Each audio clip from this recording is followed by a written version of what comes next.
صدق رسوله النبي الكريم ونحن على ذلك لمن الشاهدين والشاكرين والحمد لله رب العالمين. 17واں پارہ سورہ انبیاء کی بیت کریمہ جاری ہے اور جناب نبی پاک صلی اللہ علیہ وسلم کے قربان تلاوت ہے جس کو آپ مسلم کہتے رہتے ہیں.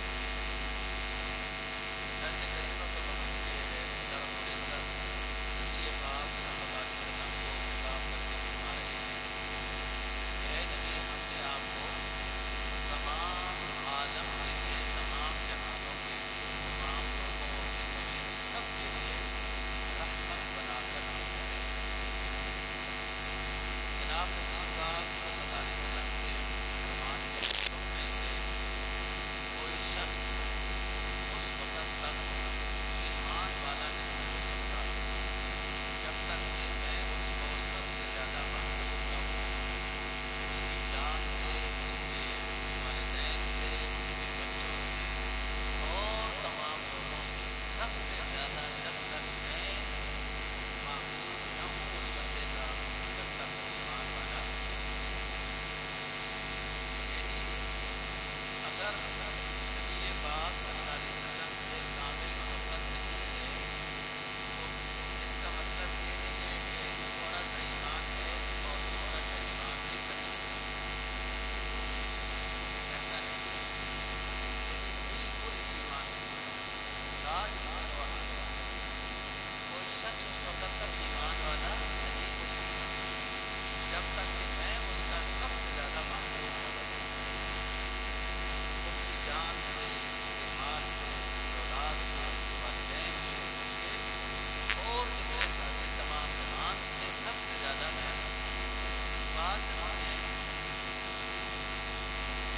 یہ نفی کا جملہ جب آتا ہے تو اس میں کمال کی نفی ہوتی ہے کہ تم میں سے وہ شخص ایمان والا نہیں ہے جو اپنے دوسرے بھائی کے ساتھ 3 دن سے زیادہ بولتا نہیں ہے. تم میں سے وہ شخص ایمان والا نہیں ہے جب تک کہ دوسرے بھائی کے ساتھ 3 دن سے زیادہ بولتا نہیں ہے. 3 دن کے اندر اندر اپنا معاملہ صحیح کر لے. 3 دن سے زیادہ بھی جیسے تھوڑی چھوٹی موٹی بات پر ناراض ہو کے نہیں بولتا تو ایمان والا نہیں ہے. اس کا مطلب یہ ہے کہ کامل ایمان والا نہیں ہے. ایمان تو ہے، کمال درجہ ایمان میں اس کو تب حاصل ہوگا جب اپنے دوسرے مسلمان بھائیوں کے ساتھ سلوک کرے. کوئی شرعی وجہ نہ ہو، ایسی چھوٹی سی بات جیسے معاشرے میں ہو جاتی ہے لوگ ناراض ہو جاتے ہیں. یہاں پر کمال کی نفی ہے، کل ایمان کی نفی. یعنی تم میں سے کوئی شخص اس وقت تک ایمان والا ہو نہیں سکتا جب تک کہ نبی پاک کے ساتھ سب سے زیادہ محبت کرنے والا نہ ہو. اگر نبی کے ساتھ اپنے نبی کے ساتھ محبت نہیں ہے ایمان نہیں ہے، نفی ہے. تو بات یہ ہے ربیع الاول کے مہینے کی مناسبت سے نبی پاک صلی اللہ علیہ وسلم کی سورت سے متعلق کرتے ہیں. آج سیرت کا مطلب ہوتا ہے نبی کے اقوال، نبی کے حالات، نبی کے طریقہ کار، یہ سیرت ہوتی ہے. آپ کی بیعت، آپ کے واعظ و نصیحت، آپ کے اعمال. سورت النبی صلی اللہ علیہ وسلم یعنی نبی پاک صلی اللہ علیہ وسلم کا چہرہ مبارک، آپ کی باڈی مبارک، آپ کی لحیہ مبارک، داڑھی مبارک، زلفیں مبارک، آپ کی آنکھ، ہاتھ وغیرہ، یہ صورت نبی پاک صلی اللہ علیہ وسلم پر ایمان لانے والے لوگوں کی مختلف طرح کی قسمیں. بعض لوگ نبی پاک صلی اللہ علیہ وسلم کے مجلس میں آئے، آپ نے کوئی ایسا جملہ ارشاد فرمایا قرآن مجید میں، کوئی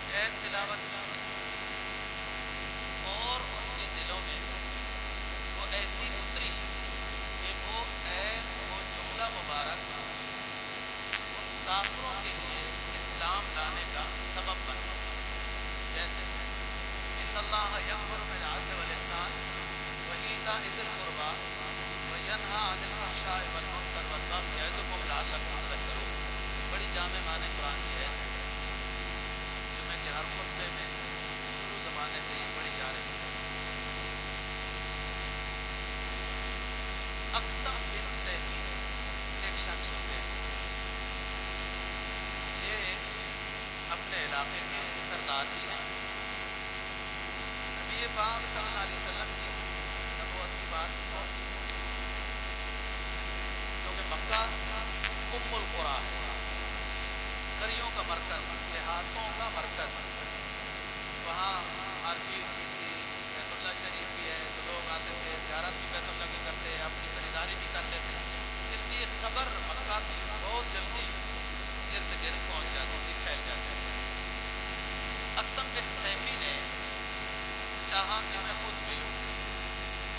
لوگوں نے کہا کہ نہیں، آپ سردار ہیں، مناسب نہیں ہے، کوئی وفد تشکیل دے دیں، وہ وہاں سے معلومات کر کے آ جائے گا، اس کے بعد دیکھیں.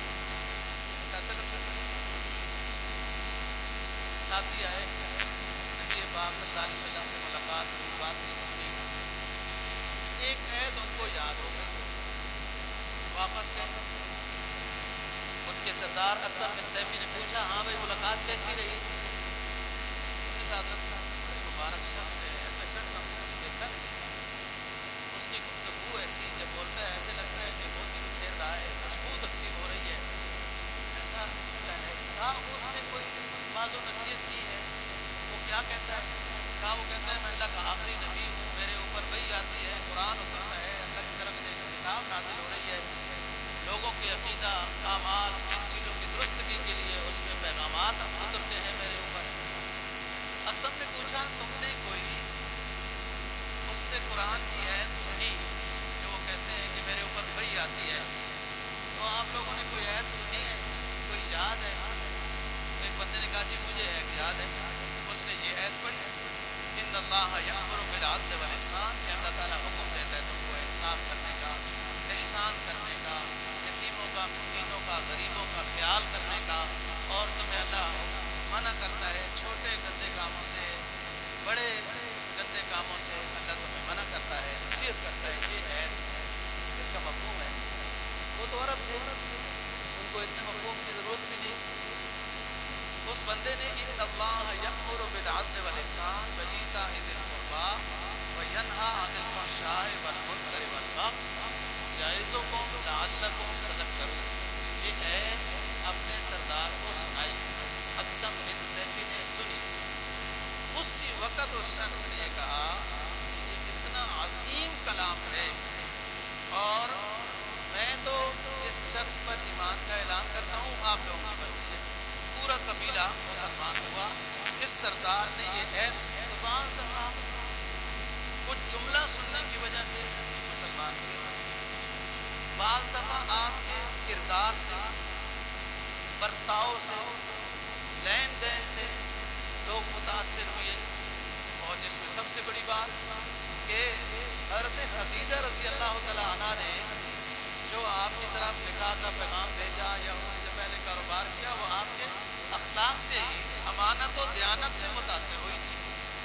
اور یہ بڑی بات ہے کہ بندے کے معاملات سے اس کا ساتھی خوش ہو جائے، کہ معاملات کے لحاظ سے یہ بندہ بہت اچھا ہے، تو یہ ایماندار ہونے کی دلیل ہوتی ہے.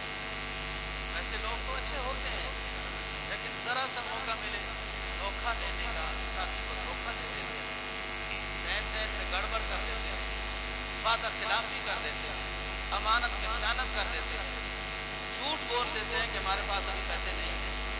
تو ایمان اتنا نہیں ہے، کمزور ہے. میں جو جھوٹ بولتا ہے تو اس کا ایمان کمزور ہے. امانت میں خیانت کرتا ہے، نفاق کی علامت آ گئی، اس کے اندر نفاق ہے، اس کو دور کرے.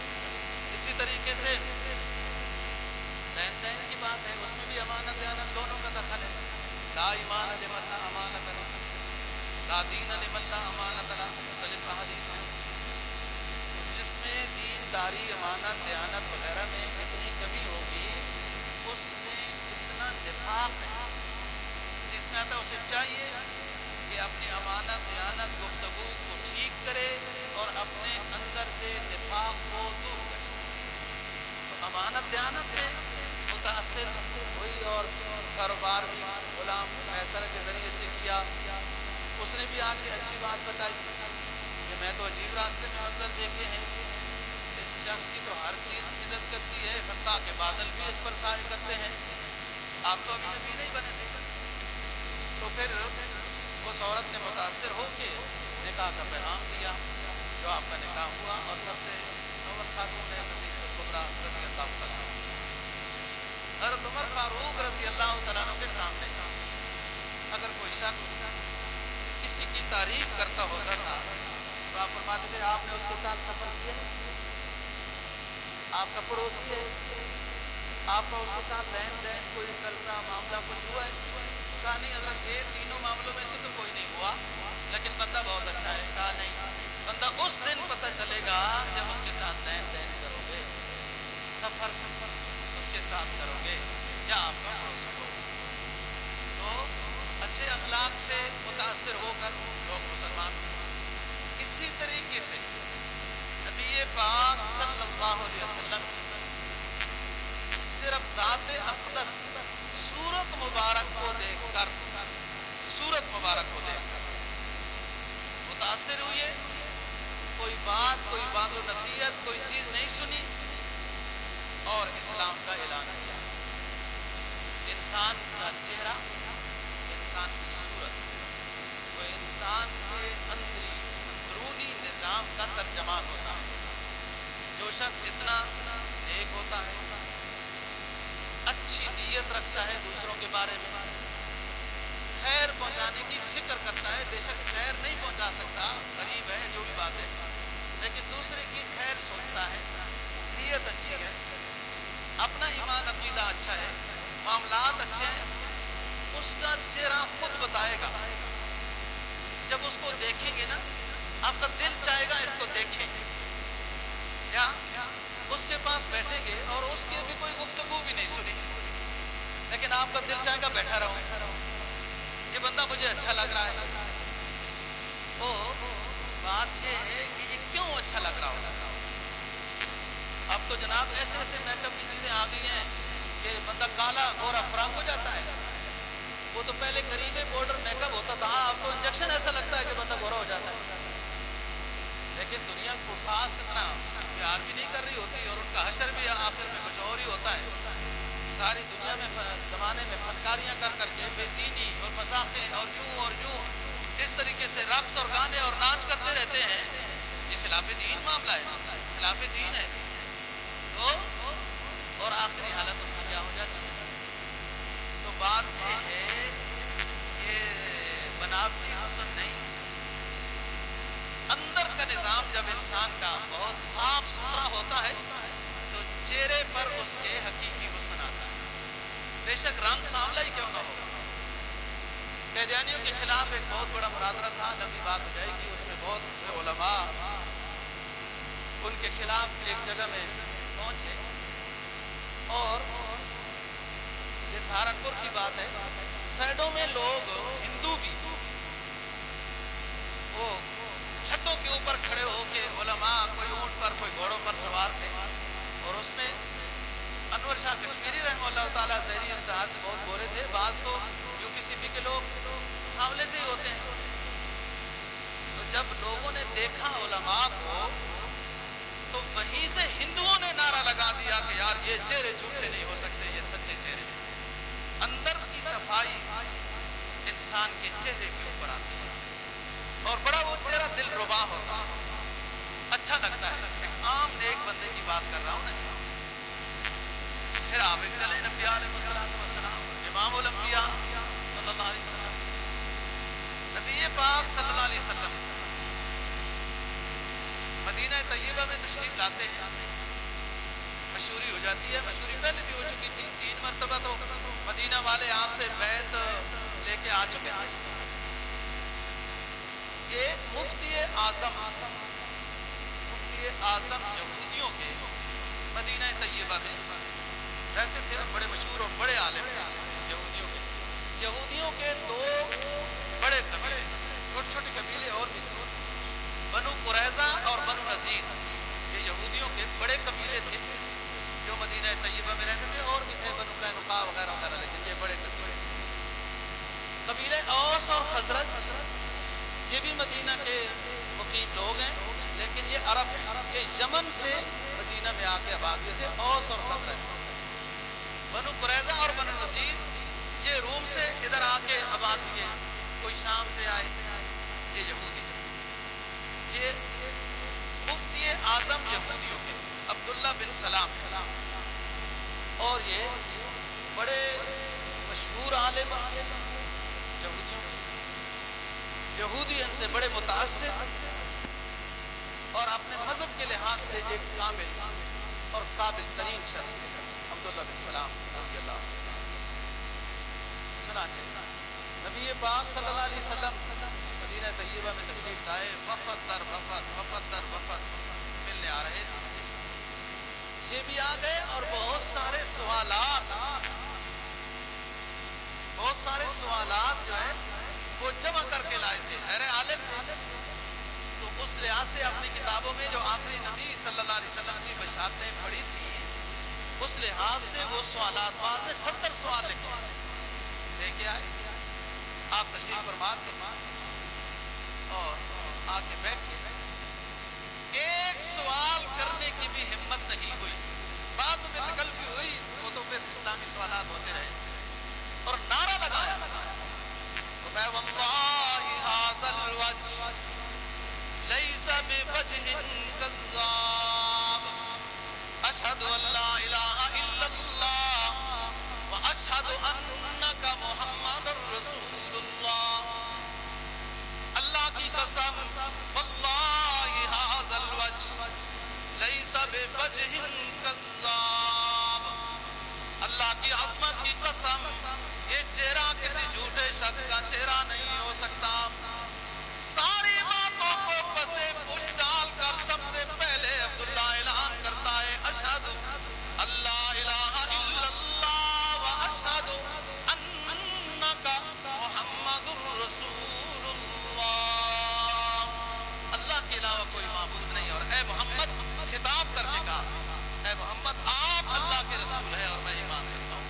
یہ صرف چہرے کو دیکھ کر متاثر، تو نبی پاک صلی اللہ علیہ وسلم کی صورت مبارک، بہت سارے صحابہ کرام رضی اللہ عنہ کہ غم و حزن میں پریشانی ہر لحاظ سے ہوتی ہے، گھروں میں کوئی گھر پریشانی سے بے نیاز نہیں ہوتا، یہ دنیا میں نظام ہے، کوئی دعویٰ کرتا ہے میری بیوی بڑی اچھی، بڑی خوبصورت، بڑی تابعدار، بڑی فرمانبردار، کبھی ہماری یہ نہیں ہوئی، ایسی جھوٹ بول رہے ہیں، ایسی تعریف میں لگا ہوا ہے، ہو ہی نہیں سکتا، یہ ہو نہیں۔ ہر گھر میں چھوٹی موٹی پریشانی ہوتی ہے، کوئی بات نہیں ہے، پریشانیوں سے گزرنے میں کمال حاصل ہوتا ہے، جتنی مشقت اور مجاہدہ ہوتا ہے نا جی، اس کے بعد اتنا ہی مقام اونچا ہوتا ہے۔ آپ نے امام گھر میں، امام اپنے گھر میں امام اسلام کو بنا کر رکھنا ہے، اس میں کوئی چھوٹا موٹا اعتراض کہتا ہے تو سمجھا لیں گے، امام اگر کسی اور چیز کو بنایا، رسم و رواج کو خوش کیا، فلاں کیا، تو ناراضگی بھی ہوگی لیکن گناہ بھی ہوگا، لیکن اگر آپ نے امام گھر میں اسلام کو بنا کر رکھا ہے اور چھوٹی موٹی کوئی ناراضگی ہوتی ہے تو آپ کو ثواب اپنی جگہ پر ہے اور وہ ناراضگی آہستہ آہستہ حل ہو جائے گی۔ صحابہ کرام رضی اللہ تعالیٰ عنہ خود بتاتے ہیں، ہم پریشان ہوتے تھے، دل منقبض ہوتا تھا، بند جیسے بعض دفعہ ہوتا ہے نا بندہ، کسی کام کا دل نہیں چاہ رہا ہوتا، بس کوئی ذکر اذکار بھی کرتا ہے تو اس کو اندازہ یہ ہو رہا ہے کہ یہ تو اور بڑے بوجھ بن رہے ہیں، اس طرح سوچنے لگ جاتا ہے۔ یہ سب دینداری کی کمی کی وجہ سے، یہ سارے خدشات، یہ تصورات، یہ تخیلات جو ہو رہے ہوتے ہیں نا، یہ ادھر کا نظام خراب ہو رہا ہے کہ روح کو صحیح جو اس کو غذا چاہیے وہ نہیں مل رہی ہوتی، وہ مضطرب ہوتی ہے، ہم نفس کو خوش کر رہے ہوتے ہیں، نفس کے خوش کرنے سے کہ حرام لے لیا، رشوت لے لی، کوئی اور گانا سن لیا، یہ کیا ہو رہا ہے؟ روح کو خوش کر، روح نہیں خوش ہو رہی۔ وہ لوگ کہتے ہیں وہ فلانا مر گیا، یہ میں اس مملکت اسلامیہ پاکستان کی بات کر رہا ہوں، میں یورپ کی بات نہیں کر رہا کہ خبروں میں کیا بتایا جائے گا، فلانا شخص کو ہم سے گزرے ہوئے 10 سال ہو گئے، اس نے اپنے آواز کا جادو جگایا تھا، کمایا تھا، مطلب کیا لوگوں کو تسکین کیا، دیجیے بڑا بڑا گویہ تھا، اس کے چلے جانے کے بعد بھی اس کے تذکرے کیے جاتے رہتے ہیں کہ اس نے یہ کمال کیا تھا۔ کبھی شیخ الحدیث، کبھی بڑے مفسر قرآن، کسی بڑے عالم دین، کسی پیر رہب شریعت کا تو کبھی نہیں ہوا کہ اس کے چلے جانے کے بعد اتنا زمانہ ہو گیا اور اتنے سال ہو گئے اور شروع ہو گئے اور اس طرح ہو گئے، اور اللہ تعالی ہم سب کو نیک بنائے، ان نیک لوگوں کے نقش قدم پر چلنے چلائے۔ یہ مملکت اسلام کی رودات سنا رہا ہوں کہ ان کا آئیڈیل کون ہے، ان کا مقتدا کون ہے، یہ کس سے محبت کرتے ہیں، وہ مرد ہے، تو اس کے بعد بھی کئی سال تک بتاتے رہتے ہیں کہ اتنے سال بچھڑے ہوئے ہو گئے کہ یہ لوگوں کی روح کو تسکین دیتا رہا۔ یاد رکھو، روح کو تسکین نہیں ہوتی اس طرح، یہ نفس کو تسکین دی جاتی ہے، یہ دونوں چیزیں مقابلے میں چل رہی ہوتی ہیں۔ نفس لہو و لہب چاہتا ہے، نفس لہو و لہب چاہتا ہے، اس لہو و لہب کو مغلوب کرنے کے لیے اللہ نے وحی بھیجی، امام بھیجے، پیغمبر بھیجے، قرآن بھیجا کہ نفس کی شرارتوں کو دباؤ اور روح کو پروان چڑھاؤ۔ تو یہ کہتے ہیں نا کہ جی اس نے روح کو نہیں، نفس، خواہشات نفس کو اس کے لحاظ سے وہ غذا سمجھتے ہیں، اور جو گانا گاتے ہیں وہ خود سکون میں نہیں ہوتے، تو جو گانا سنتے ہیں وہ کیسے سکون میں ہو سکتے ہیں؟ آپ ان کا حشر آخری زمانے کا دیکھا کرو کہ کیا ہوتا ہے ان کا حشر آخری دور میں۔ اللہ ماشاءاللہ بعض کو اللہ ہدایت بھی دے دیتا ہے، لیکن جن کو ہدایت نہیں ملتی اور اسی رنگ میں وہ رہتے ہیں کہ لوگوں کو انہوں نے اسلام سے دور کیا، زیر گانے کی طرف لگایا۔ قرآن کیا کہتا ہے؟ سورہ لقمان پہلا رکو، نبی پاک صلی اللہ علیہ وسلم کی ایک چوراہے کے اوپر بیان ہو رہا ہے، آپ لوگوں کو توحید کی، رسالت کی دعوت دے رہے ہیں، فکر آخرت دے رہے ہیں، حساب و کتاب بتا رہے ہیں۔ مقابلے میں نضر بن حارث مکہ کا ہے، بجال کا دوست تھا، یہ ایران سے خوبصورت لڑکیوں کو لے کر آتا تھا، دوسرے چوراہے میں ان کا رقص کراتا تھا اور کہتا تھا ادھر کیا جاؤ، وہاں تو صرف باتیں ہیں، ادھر آؤ تم کو ایران کی خوبصورت لڑکیوں کا رقص بھی دکھاتا ہوں اور ادھر آ کے گانے سکھاتا ہوں۔ وہ مقابلے میں اسلام کے مقابلے میں گانے تھے، اسلام کے مقابلے میں رقص اور ناچ تھے۔ وہ سکون جو روح کو دینے والی چیز ہے وہ پیغمبر کا کلام ہوتا ہے، اللہ کا کلام ہوتا ہے، وہ تو شیطان کو قرآن کیا کہتا ہے؟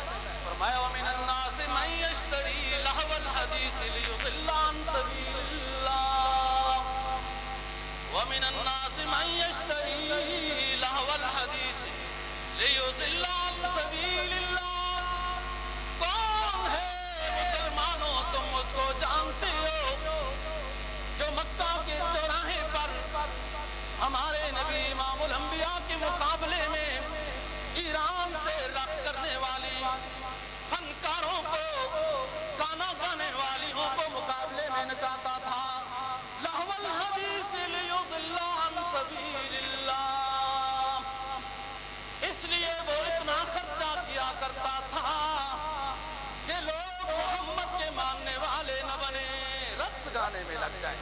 تو یاد رکھو دوست، اسلام کے خلاف جتنے پروگرام ہیں جن کا نعرہ یہ ہے کہ ہم خوش کر رہے ہیں، وہ نفس کو خوش کر رہے ہیں اور نفس بھی خوش نہیں ہوتا۔ یہ بظاہر ایک جادو ہوتا ہے، ایک نفسیاتی ایک اثر ہوتا ہے کہ نفس خوش ہو رہا ہے۔ یہ نفس کیسے خوش؟ اگر نفس خوش ہوتا ہے تو قرآن کہتا ہے اس نفس سے اگر تم نے غلط کام کیے تو یہ نفس تمہارے خلاف گواہی دے گا۔ جس نفس کو ہم نے خوش اتنا کیا، اگر یہ صحیح معنی میں خوش ہوتا تو ہمارے خلاف گواہی دیتا۔ سورہ یاسین آپ ہر روز پڑھتے ہو، اليوم نختم على افواههم وتكلمنا ايديهم وتشهد ارجلهم بما كانوا يكسبون۔ ہم لوگوں کی بولتی بند کر دیں گے، زبان سے نہیں بولیں گے، ان کے ہاتھ بولیں گے، ان کے پاؤں بولیں گے، ان کی آنکھیں بولیں گی اور دیگر اعضاء و جوارح۔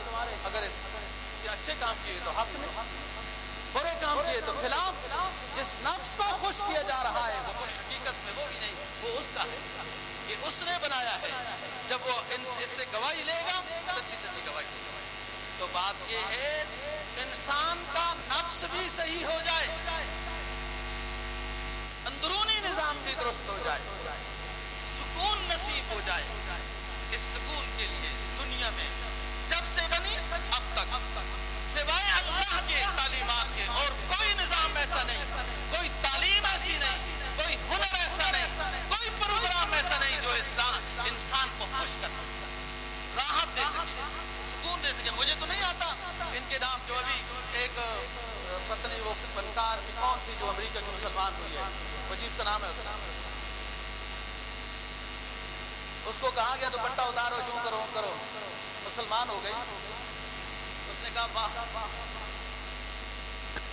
جن لہو لہبوں میں تھی وہاں اتنا کچھ ڈالر اور پیسے اور سیر و تفریح اور پلان اور بنگلے, گاڑیاں, چوکیدار اور خادم سب کچھ تھے. ان راہوں نے مجھے سکون نہیں دیا. جس مذہب نے مجھے سکون دیا اس کی میں تعلیمات کو چھوڑ دوں, پردہ ہٹا دوں.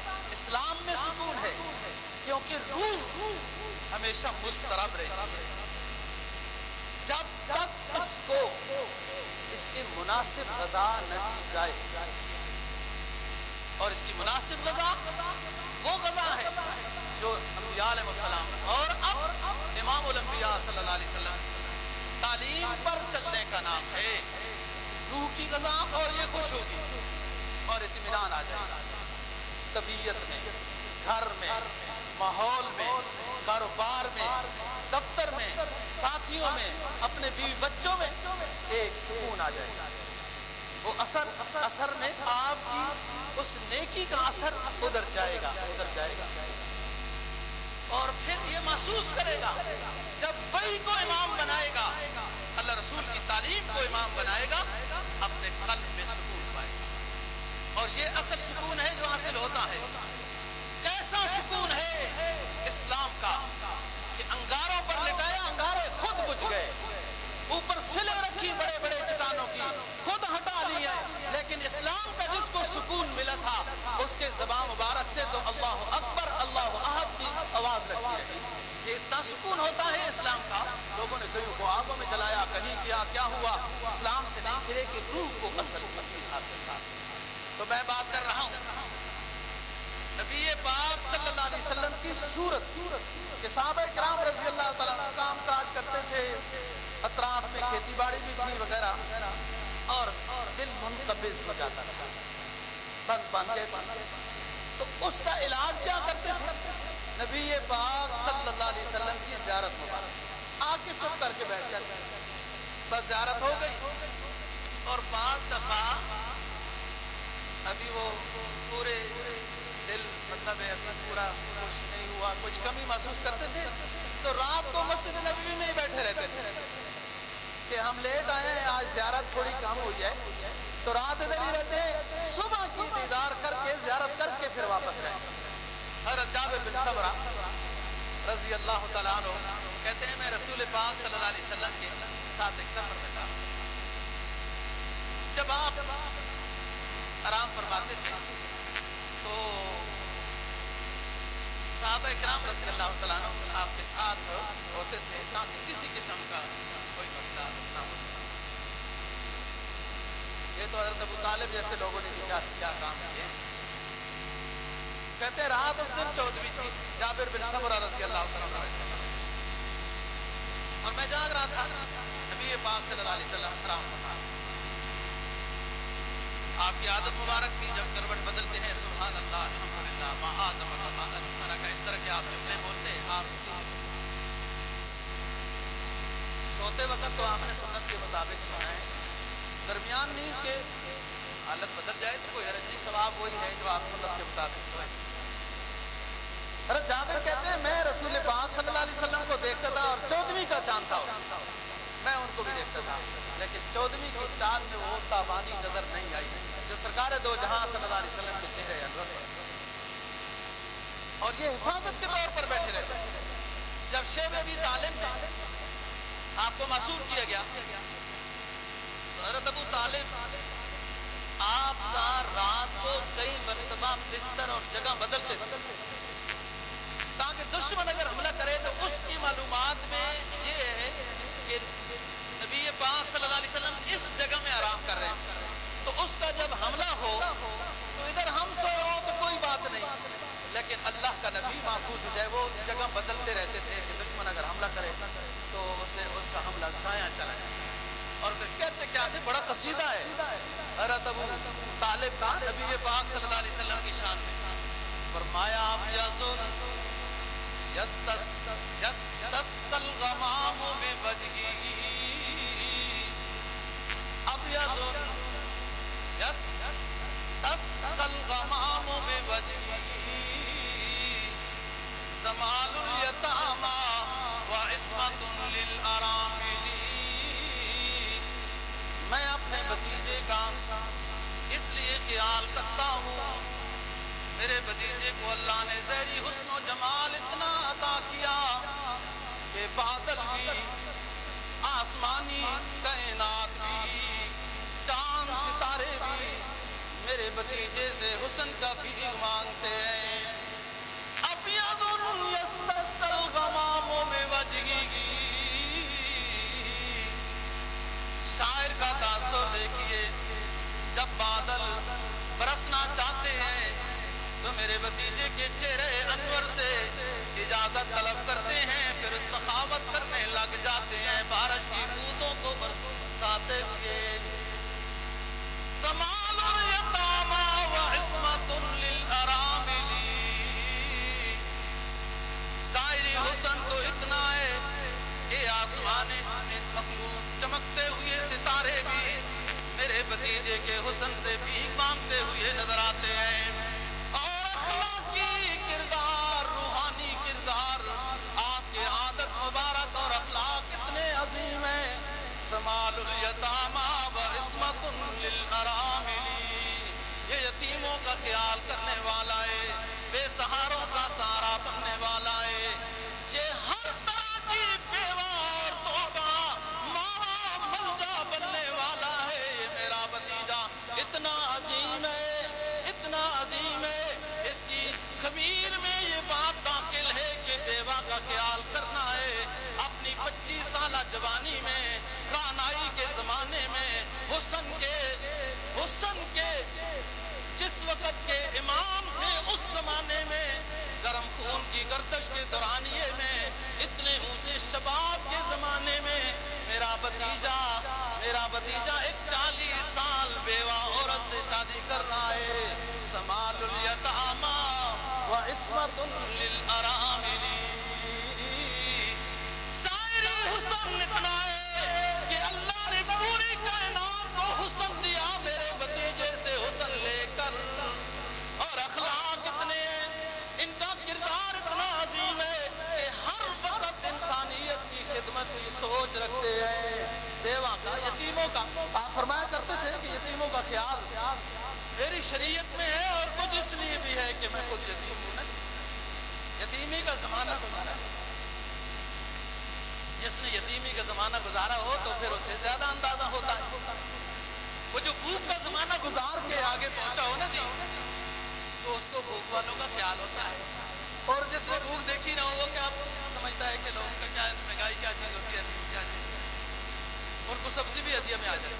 لوگ بھی کمال کرتے ہیں، جو امیر لوگ ہوتے ہیں سبزی بھی ان کو ہدیہ دیتے ہیں، آٹا بھی ان کو ہدیہ دیتے ہیں، گھی بھی ان کو ہدیہ دیتے ہیں، کپڑے بھی ان کو ہدیہ دیتے ہیں۔ کیا سمجھتے ہیں پتہ نہیں میرے بابو مقتدی کہ میں کیا کہہ رہا ہوں۔ غریبوں کو تو لوگ سبزی بھی ہدیہ نہیں دیتے، پیسوں بھی دیتے ہیں، گھی بھی نہیں ہدیہ دیتے، کپڑے بھی نہیں دیتے جی۔ جناب سمامہ بن اسال رضی اللہ تعالیٰ ایک نجد کے صحابی مشہور بندے ہیں، کیا مشرکین کی طرف سے جاسوسی کرنے آئے، یا واللہ عالم مدینہ کے قریب پائے گئے، گرفتار ہو گئے، مسجد نبوی میں ستون کے ساتھ باندھ دیے آپ کے حکم سے۔ آپ نے فرمایا ان کی جو ضروریات ہیں، باتھ روم وغیرہ اور کھانا پینا، وہ پورا کرو اور باندھے رہیں۔ پھر دیکھتے ہیں کہ جاسوس کو کیا سزا دیتے ہیں۔ 3 دن کے بعد آپ صلی اللہ علیہ وسلم نے ان کو کہا چھوڑو جاؤ، بس رہا کر دو۔ وہ گئے، نہا دھو کے صاف ستھرے ہو کے آگے بیٹھ گئے۔ کہا بھائی آپ کو تو ہم نے رہا کر دیا ہے، آپ چلے جاؤ۔ کہا حضور آپ نے ظاہری طور پر تو رسیاں میری کھول دی اور رہا کر دیا ہے، لیکن میں آپ کی شخصیت سے اتنا متاثر ہوا ہوں، آپ کے چہرہ جو 3 دن دیکھتا رہا اتنا متاثر ہوا ہوں کہ میں ہمیشہ کے لیے آپ کے غلاموں میں شامل ہونے کے لیے بیٹھ گیا ہوں۔ صرف ظاہری طور پر آپ متاثر ہیں۔ حضرت عائشہ صدیقہ رضی اللہ تعالیٰ عنہ رسول پاک صلی اللہ علیہ وسلم کی زوجہ مطہرہ کیا تاثر دیتی ہے؟ فرمایا شمسی خیر من شمس السماء لنا شمس وللآفاق شمس وشمسی خیر من شمس السماء۔ او دنیا والو، ایک میرا بھی سورج ہے، ایک میرا بھی سراج منیر ہے، ایک آسمانوں پہ سورج سفر کرتا ہے، ایک وہ ہے، لیکن شمسی خیر من شمس السماء، سورج جو آسمانوں پہ سفر کرتا ہے اس سورج کے مقابلے میں میرا سورج بہت اونچا ہے، بہت بہتر ہے، بہت اعلیٰ ہے۔ کیوں؟ اس لیے کہ فإن الشمس تطلع بعد فجر، دنیا والا سورج، آسمانوں پہ سفر کرنے والا سورج، یہ تو صرف دن کو روشنی دیتا ہے۔ وشمسی طالع بعد العشاء، دنیا کے آسمانوں پہ سفر کرنے والا سورج، اس کی فطرت میں یہ ہے کہ صرف دن کو روشنی عطا کرتا ہے۔ میرے سورج کی فطرت میں اللہ نے یہ رکھا ہے، یہ دن کو بھی سراج منیر ہے، یہ رات کو بھی سراج منیر ہے، چمکتا ہوا رات کو بھی نظر آتا ہے۔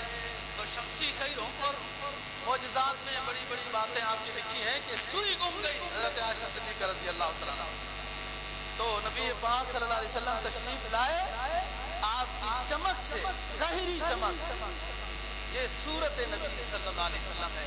دوستو یہ ہمارے نبی ہے، یہ اونچا نبی ہے، اس کے ساتھ محبت کرنا ایمان کے لیے حصہ لازم ہے۔ اور جن کافروں نے توہین کی ہے، اگر مسلمان وہاں تک نہیں پہنچے تو وہ خود جل گئے ہیں۔ کیسا ہوتا ہے؟ اصل تو مسلمان کو پہنچنا چاہیے، یہ مسلمان پہنچنے کے لیے بھی تیار ہوتے ہیں کہ اپنے نبی کے گستاخ کو ہم ٹھیک کرتے ہیں، ہمیں تو کوئی پہنچنے نہیں دیتا، پھر اللہ پاک خود اپنے پیارے حبیب صلی اللہ علیہ وسلم کی گستاخی کرنے والوں کا ایک انجام دکھا دیتا ہے کہ دنیا عبرت حاصل کرے۔ لیکن یاد رکھو دوستو، عبرت وہ حاصل کرتے ہیں جن کے دلوں میں کچھ روشنی ہو۔ بہت سارے دل ایسے بجھ چکے ہوتے ہیں کفار کے، جو ایسے واقعات سے عبرت بھی نہیں حاصل کرتے۔ اللہ تعالیٰ ہمیں دین کی سمجھ اور عمل کی توفیق نصیب فرمائے۔